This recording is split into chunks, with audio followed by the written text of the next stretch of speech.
Now this is problem number 11. Side A B पर एक square draw किया गया है और एक राइट एंगल ट्रायंगल है ए बी सी, जिसमें ए सी जो हाइपोटेन्यूज है और B H is perpendicular to F G. हमको प्रूव करना है कि जो स्क्वायर है ए बी डी ई, इसकी एरिया और इस rectangle A R H F के एरिया सेम है। अब हमको ये दिया हो गया है कि B H is perpendicular to F जी।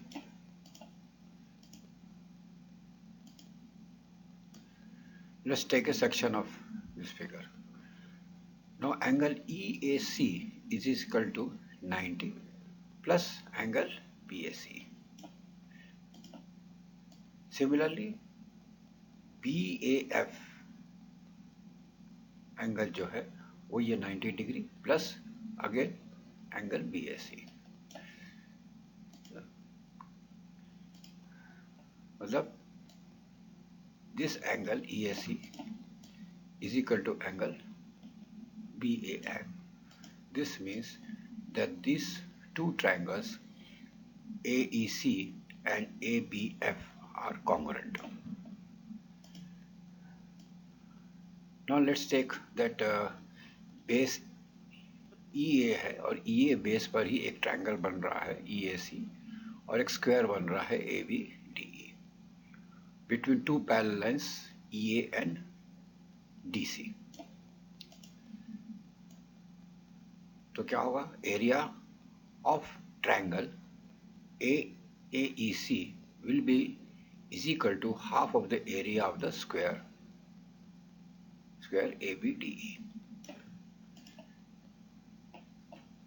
लेकिन from the first we know that AEC is nothing but congruent to ABF, इसलिए हमने AC को यहाँ करके आपको ये मिल गया। Similarly, अब ये ट्रायंगल लेंगे ABF और ये रेक्टेंगल, ये दोनों AF बेस पर हैं और between the same parallel lines AF और BH के ऊपर है, इसलिए area of the triangle ABF will be equal to half of the area of the rectangle ARHF. लेकिन हमने पहले प्रूव कर दिया है कि ABF जो है is equal to half of area of the square, second equation में. Therefore we get that the area of the square ABDE is equal to area of the rectangle ARHF.